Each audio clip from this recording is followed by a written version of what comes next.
নমস্কাৰ বন্ধুসকল, আপোনাক স্বাগতম জনাইছোঁ আমাৰ ফেৰদুছাৰটি ইউটিউব চেনেল আজিৰ এইটো ভিডিঅ' লিষ্ট। তো বন্ধুসকল, আপুনি নেশ্যনেল স্কলাৰশ্বিপ এপ্লাই কৰিছে, কিন্তু এপ্লাই কৰাৰ পিছত আপুনি বিশেষ কাৰণত এটা বস্তু বা ডেট অফ বাৰ্থ, আপোনাৰ নেম বা gender name, father name, ISP code বা যিকোনো বস্তু এটা আপুনি ৰং কৰি দিছে বা ভুল কৰি দিছে, কিন্তু আপুনি অলৰেডি আপুনি এপ্লাই কৰিছে কিন্তু আপুনি ফাইনেল ছাবমিট দিয়া নাই। যদি আপুনি ফাইনেল ছাবমিট দিছে, কেনেদৰে আপুনি কাৰেকশ্যন কৰিব আৰু ফাইনেল ছাবমিট যদি দিয়া নাই কেনেদৰে কাৰেকশ্যন কৰিব, অলৰেডি আজিৰ ভিডিঅ'ত অলৰেডি আপোনাক A to Z step by step দেখাবলৈ চেষ্টা কৰিম। তো আপুনি যদি অলৰেডি এপ্লাইটো কৰিছে, কিন্তু আপোনাৰ এপ্লাই কৰাৰ পিছত আপুনি আইডিটো বনাইছে, আইডি বনোৱাৰ সময়তে আপুনি প্ৰথমতে আপুনি যিকোনো বস্তু এটা ৰং কৰিছে, ফৰ্মখন ফিল আপ কৰাৰ পিছত আপুনি যিকোনো বস্তু এটা ৰং কৰিছে, অলৰেডি আপুনি ছাবমিট দি দিছে, তেন্তে আপুনি কি কৰিব, কেনেদৰে আপুনি কাৰেকশ্যন কৰিব, আজিৰ ভিডিঅ'ত আপোনালোকে A to Z step by step দেখাবলৈ চেষ্টা কৰিম। প্ৰথমতে দেখুৱাম আজি কেনেদৰে আপুনি আইডি বনোৱাৰ সময়ত আপুনি যিকোনো বস্তু এটা ৰং কৰিছে, সেইটো ৰং কৰাৰ পিছত আপুনি কেনেদৰে আপুনি ইয়াৰ সমাধান ওলাব।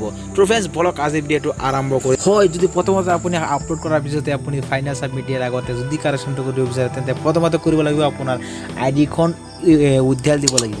যদি কেনেদৰে উইথড্ৰল দি আপুনি নতুন ফ্ৰেছ এপ্লিকেশ্যন আপুনি আকৌ এপ্লাই কৰিব পাৰিব। তেন্তে কেনেদৰে আপুনি উইথড্ৰল কৰিব, বলক মই প্ৰথমতে দেখুৱাম কেনেদৰে আপুনি আইডিখন আপুনি উইথড্ৰল কৰিব।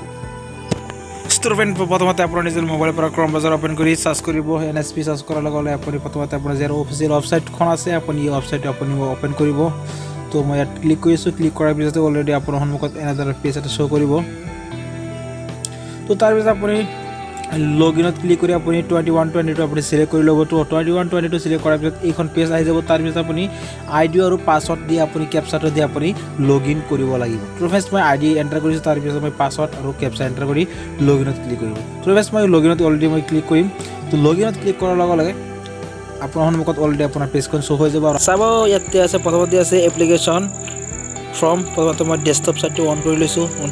ক্লিক কৰি তাৰপিছত এইখন পেজ অলৰেডি আপোনাৰ সন্মুখত আহি যাব। তাৰপিছত আপুনি চাব পাৰিব আপুনি কি ৰং কৰিছে, ডেট অফ বাৰ্থ নে আপুনি জেণ্ডাৰ নে একাউণ্ট নাম্বাৰ না আপোনাৰ নাম, যিকোনো বা ফাদাৰ্ছ নেম বা যিকোনো বস্তু আপুনি চিলেক্ট কৰিব। আপুনি কোনটো বস্তু আপুনি ৰং কৰিছে, সকলো বস্তু আপুনি ইয়াৰ পৰা চাব পাৰিব কি বস্তু আপুনি ৰং কৰিছে। আপুনি কলেজৰ নাম নে দেউতাকৰ নেম নে আপুনি আপোনাৰ বেংক একাউণ্ট ISP কোড বা bank account number, bank account holder name বা আপোনাৰ যিকোনো এটা আপুনি ৰং কৰিছে, কিন্তু তাৰপিছত আপুনি কেনেদৰে আপুনি উইথড্ৰল কৰিব সেইটো মই দেখুৱাইছোঁ। তাৰপিছত চাব ইয়াত যিটো দিয়া আছে ষ্ট্ৰফেজ, মই অলৰেডি যিটো মই ৰং কৰিছোঁ সেইটো হ'ল মোৰ ডেট অফ বাৰ্থ হ'ব লাগিছিল 28/12/2003 আৰু হৈ গৈছে অলৰেডি 12/12/2003। অলৰেডি মই ডেট অফ বাৰ্থৰ কাৰণে মই অলৰেডি উইথড্ৰল কৰিম। আৰু তাৰপিছত আপুনি কি কৰিব, উইথড্ৰল কেনেদৰে ক্লিক কৰিব।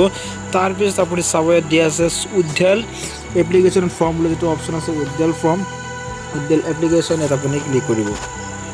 ষ্ট্ৰফেজ ক্লিক কৰাৰ লগে লগে আপোনাৰ সন্মুখত এনেধৰণৰ পেজ এটা শ্ব' কৰিব। তাৰপিছত আপুনি কি কাৰণে উইথড্ৰল কৰিব ইয়াত আপুনি লিখিব লাগিব। ষ্ট্ৰফেজ মই অলৰেডি ইয়াত লিখি দিম। তো ওপৰত চাব যিটো অপশ্যন আছে ইয়াত আপুনি লিখিব, মই অলৰেডি লিখি দিম। ষ্ট্ৰফেজ অলৰেডি ইয়াত মই লিখি দিছোঁ I feel wrong date of birth so I want to withdraw this application। তাৰপিছত ইয়াত আপুনি লিখাৰ পিছত চাব ইয়াত দিয়া আছে উইথড্ৰল এপ্লিকেশ্যন বুলি এটা অপশ্যন, ইয়াত আপুনি অলৰেডি ক্লিক কৰি দিব। ষ্ট্ৰফেজ অলৰেডি মই ইয়াত ক্লিক কৰিম। তো ইয়াত টিক মাৰ্কটো আপোনাৰ প্ৰথমতে লগাই ল'ব। টিক মাৰ্কটো লগোৱাৰ পিছত চাব ইয়াত আছে উইথড্ৰল এপ্লিকেশ্যন যিটো অপশ্যন, ইয়াত আপুনি ক্লিক কৰিব। তো ফ্ৰেণ্ডছ, অলৰেডি ক্লিক কৰাৰ লগে লগে আপোনাৰ সন্মুখত your application has been withdrawal successfully, now you can apply new fresh application. Already আপোনাৰ এপ্লিকেশ্যন আইডিখন অলৰেডি উইথড্ৰল হৈ গ'ল। তো এনেদৰে আপুনি উইথড্ৰল কৰিব পাৰিব। আৰু উইথড্ৰল কৰাৰ পিছত আপুনি নতুন আপুনি ফ্ৰেছ এপ্লিকেশ্যন আপুনি ক্ৰিয়েট কৰিব পাৰিব। তো ফ্ৰেণ্ডছ, আপুনি ফ্ৰেছ এপ্লিকেশ্যন কেনেদৰে আপুনি ক্ৰিয়েট কৰিব, অৱশ্যে ভিডিঅ'ৰ ডিছক্ৰিপশ্যনত দিয়াৰ লিংকটোত ক্লিক কৰি আপুনি ভিডিঅ'টো চাব পাৰিব। আজিলৈকে ইমানখিনি, বাই, লগ পাম অন্য এটা ভিডিঅ' লৈ। জয় আই অসম।